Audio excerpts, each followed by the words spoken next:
हमारे छोटे पार्टी कार्यालय में बहुत लोग नहीं आ पाते थे, इसीलिए ये बड़ी जगह बना करके जिसमें हम लोग कार्यकर्ताओं के साथ बैठक, अपने सभी विधानसभा के नेता समय समय पर अपने क्षेत्र के कार्यकर्ता जनता की सुनवाई करते रहेंगे। जहां आजमगढ़ ने 10 विधानसभाएं 2 लोकसभा जिताई हैं, नेताजी को, धर्मेंद्र को और मुझे भी बहुत कम समय के लिए मौका दिया यहां सेवा करने का।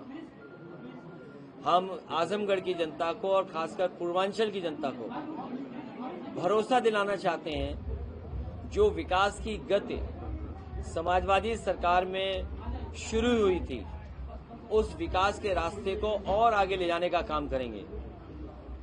ये एक्सप्रेसवे का बनना, इसका अलाइनमेंट, इसकी टेक्निकल डिजाइन, फाइनेंशियल बिड या जितने भी एक्सप्रेसवे के मानक होते हैं, उस मानक के तहत और देश की सबसे प्रतिष्ठित जो कंपनियां थीं, उन कंपनियों को टेंडर देकर के केवल इस उम्मीद और इस भरोसे के साथ कि 17 में सरकार समाजवादी पार्टी की बनी गई थी, सरकार में LOI नहीं इशू हुआ था, हालांकि इलेक्शन कमीशन से परमिशन भी मिल गई थी और LOI इशू नहीं हुआ था और परिस्थितियां बदल गई, सरकार नहीं बनी। जिस क्वालिटी का समाजवादी पूर्वांचल एक्सप्रेसवे बनना था, जिस समय इसका शिलान्यास हुआ था, विधानसभा के सामने हमारे साथ जितने साथी बैठे हैं, आदरणीय बलराम यादव जी, आदरणीय माधव प्रसाद पांडे जी, आदरणीय हमारे दुर्गा प्रसाद जी, रामासे विश्वकर्मा जी, पार्टी के जिलाध्यक्ष हवलदार यादव जी, संग्राम, या जितने भी साथी जिनका मैं नाम नहीं ले पा रहा हूं, अंबिका चौधरी जी, आदरणीय अंबिका चौधरी जी, ये सब लोग शामिल थे उस विधानसभा के सामने। लैंड एक्विजिशन से लेकर के आगे, तो जिस मानक के साथ ये बनना था, उस मानक के साथ नहीं बनाया सरकार ने, जिसकी वजह से आज भी उछलते हुए आना पड़ता है। और सोचिए तो आप इस बात को कि मुख्यमंत्री जी ने अपना जो गोरखपुर लिंक बनाया है, वो भी शायद 6 लेन का नहीं बनाया, और बनते बनते जो पहले बन जाना चाहिए था, शायद इतना महंगा कोई एक्सप्रेसवे नहीं बना होगा। जो उंगली दूसरों पे उठाते थे, अभी जो उद्घाटन हुआ है 90 किलोमीटर का लगभग, वो 7,000 करोड़ से ऊपर का बना है। क्या आप कल्पना कर सकते हो? और वो भी 4 लेन। हमारे मुख्यमंत्री जी को ये नहीं पता है कि 4 लेन सड़क होती है, 6 लेन एक्सप्रेसवे होता है। और जो सुविधाएं यहां दी गई थी, एक मेडिकल कॉलेज PGI के बराबर, उसके एक्ट के तहत डॉक्टर्स का अपॉइंटमेंट या और जो कर्मचारी होते हैं उनका अपॉइंटमेंट, सुनने में आया है कि पुराने कर्मचारियों को हटा करके नए कर्मचारियों को शामिल कर रहे हैं। ये आउटसोर्स की व्यवस्था ये इसलिए लागू की है बीजेपी के अपने लोगों को खुश कर सकें, अपने लोगों की कंपनियों को काम दे सकें। समाजवादी सरकार बनने पर फेस वाइज इस आउटसोर्स व्यवस्था को हमेशा हमेशा के लिए खत्म किया जाएगा। आउटसोर्स की व्यवस्था खत्म होने से पक्की नौकरी, सरकारी नौकरी खत्म होती है और आरक्षण खत्म होता है। ये भारतीय जनता पार्टी के लोग समय समय पर आरक्षण खत्म करने की बात करते हैं।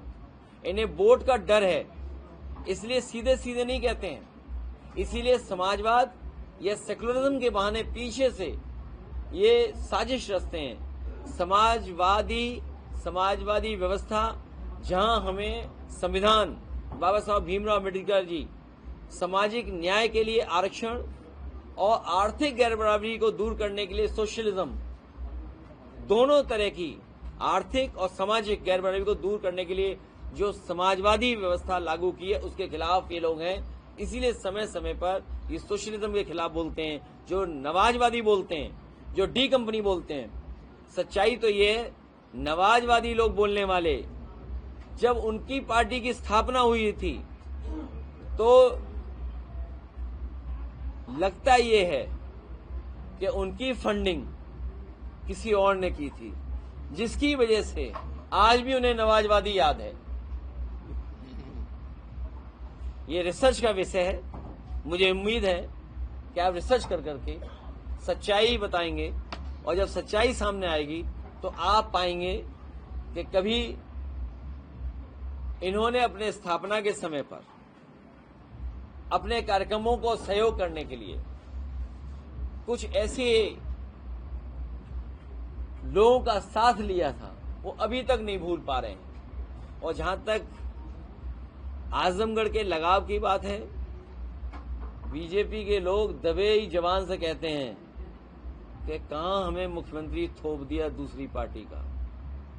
जो मुख्यमंत्री जी हैं वो अपने बारे में बोल रहे थे, क्योंकि वो बीजेपी के सदस्य कभी नहीं थे, वो बीजेपी की स्थापना में भी शामिल नहीं थे। यहां जितने लोग बैठे हैं समाजवादी पार्टी की स्थापना के लोग हैं। सर, आज आप आजमगढ़ में आए हैं, इतना जो पूर्वांचल का एक भव्य कार्यालय का उद्घाटन किया और मंच से आपने पीडीए भवन का नाम भी रख दिया, तो सर इसको लेकर बहुत से लोगों के बहुत सुझाव थे। पीडीए भवन में जहां आजमगढ़ के जितने भी महापुरुष हुए हैं, जिन्होंने समय समय पर आजमगढ़ और समाज को दिशा दी है, उन सभी लोगों को याद करते हुए पेंटिंग के रूप में या उनके प्रतिमा के रूप में इस पीडीए भवन में, इस पीडीए परिसर में उनको भी सम्मान देने का काम हम लोग करेंगे। हुआ था ओम प्रकाश राजभर, इसको लेकर ओम प्रकाश राजभर भी कंफ्यूज दिखाई दे रहे हैं और लोग भी कंफ्यूज। इसका मतलब क्या है? किसका? ओम प्रकाश राजभर, गोपी रातभर। ये बहुत महत्वपूर्ण सवाल आपने पूछा है। इसको जानने के लिए आपको एक कलम और कागज उठाना पड़ेगा और थोड़ा अपनी ही खबरों को दोबारा देखना और पढ़ना पड़ेगा। जैसे उदाहरण के लिए आपके गोरखपुर के बगल के जिले में एक एमएलसी कूटे गए, एक आईएएस जो मुख्यमंत्री के बहुत खासम खास थे, जिन्हें जिम्मेदारी थी इंसेंटिव दिया जाए, वो इंसेंटिव नहीं मांग रहे थे, कमीशन मांग रहे थे। तो ये नए तरह की व्यवस्था है जहां इंसेंटिव ही कमीशन है। और कभी कभी ओसीएम ने डीसीएम के पत्र देखे, उन पे कोई कार्रवाई नहीं की।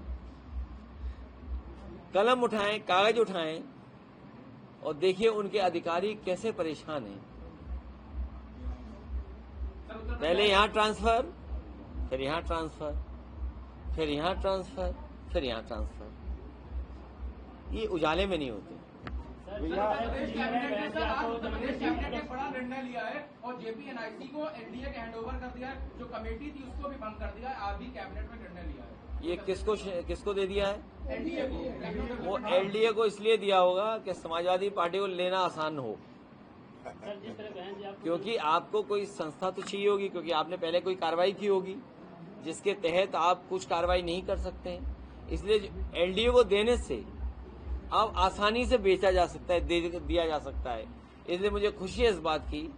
अब एलडीए को जब दे दिया गया है जेपीएनआईसी चलाने के लिए, एलडीए का काम है कंस्ट्रक्शन करने का, नक्शे पास करने का, चलाने का नहीं है।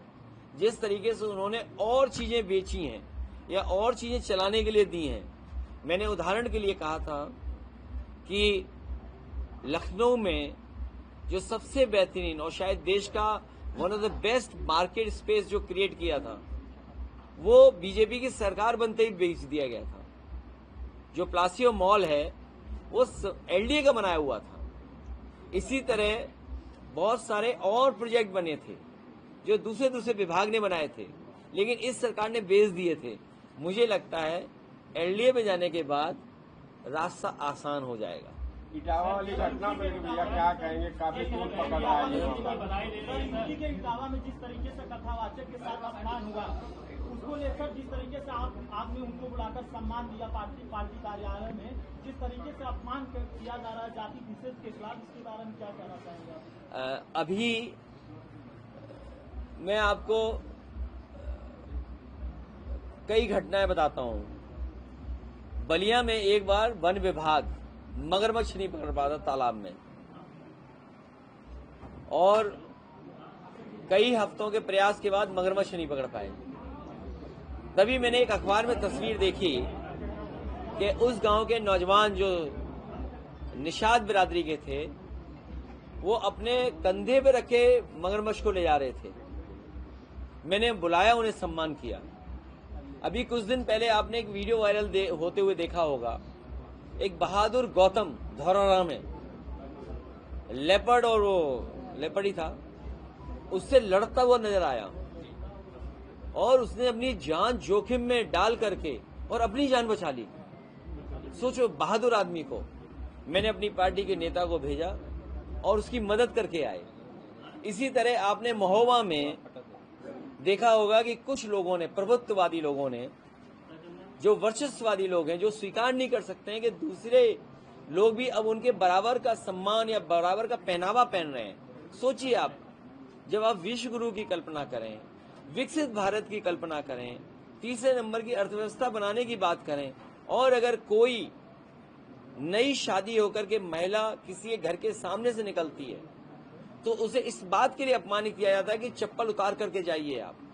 सोचिए आप, आज के समय पर ये जो मनु महाराज ने कभी गड़बड़ की थी, कोई मनु महाराज आए थे, हालांकि ये तो दुर्वासा मुनि की धरती है,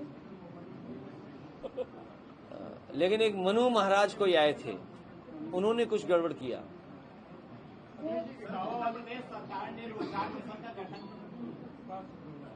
जो गड़बड़ किया मनु महाराज जी ने, हम उसको कभी स्वीकार नहीं कर सकते। हम सब लोग वो लोग हैं जो समय समय पे पीड़ित रहे हैं। हम लोगों को जानबूझ करके दुखी किया गया है, जानबूझ करके अपमानित किया गया है। इसीलिए सब हम लोग एक दुख के या एक सूत्र से बंधे हुए लोग हैं। इसीलिए पीढ़ी परिवार हमारा एक है। जहां तक सवाल कथावाचकों का है, अब आप सोचिए, कल्पना करिए, भगवान हालांकि सबके होते हैं, लेकिन गीता सुन सकते हैं, आप बोल नहीं सकते। भागवत आप सुन सकते हैं, बोल नहीं सकते। हमारा संविधान, हम संविधान पे चलने वाले लोग हैं। इसीलिए समाज में माहौल न बिगड़े और समाज में मैसेज गलत न जाए, क्योंकि उसके आसपास हमारा क्षेत्र रहा है। मैं रहा हूं, एमपी वहां से नेताजी रहे, वो घर की जगह है। तो इसलिए उन परिवार को बुला करके मैंने सम्मानित किया।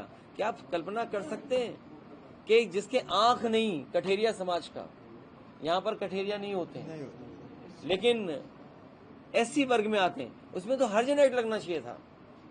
बताइए हर्जन एक्ट क्यों नहीं लगा? अगर संविधान से बीजेपी के लोग चल रहे होते तो हर्जन एक्ट की कार्रवाई क्यों नहीं की इन्होंने? क्योंकि उस व्यवस्था से नहीं चलना चाहते हैं, और उनका मनोबल जो गिरा था। कोई कल्पना कर सकता है आपके बाल काट दे, छुट्टियां काट दे? अरे भाई, किसी के छुट्टियां नहीं है तो नहीं कटेगी छुट्टियां। लेकिन अगर छुट्टियां कट जाए तो हमारी आपकी जिम्मेदारी बनती है उसका मनोबल और सम्मान बढ़ाना चाहिए। तो हमने उसका सम्मान दिया। निराश न हो वो लोग, एक मिनट, अरे निराश न हो वो लोग, और वो कोई गलत काम नहीं कर रहे थे। अब जो महंगे लोग हैं, जो कथावाचक हैं महंगे, वो कौन अफोर्ड कर सकता है? एक गरीब ब्राह्मण परिवार, एक गरीब कथावाचक को बुला करके भगवान का भगवत गीता सुन रहे थे, कथा। जहाँ भक्ति है हर शब्द में, कथाओं में छिपे हैं दिव्य रहस्य, और ज्योतिष देता है जीवन को दिशा। धर्म से जुड़ी हर बातों को जानने के लिए हमारे चैनल स्तुति को सब्सक्राइब करें। चैनल पर जाने के लिए इस लिंक पर क्लिक करें।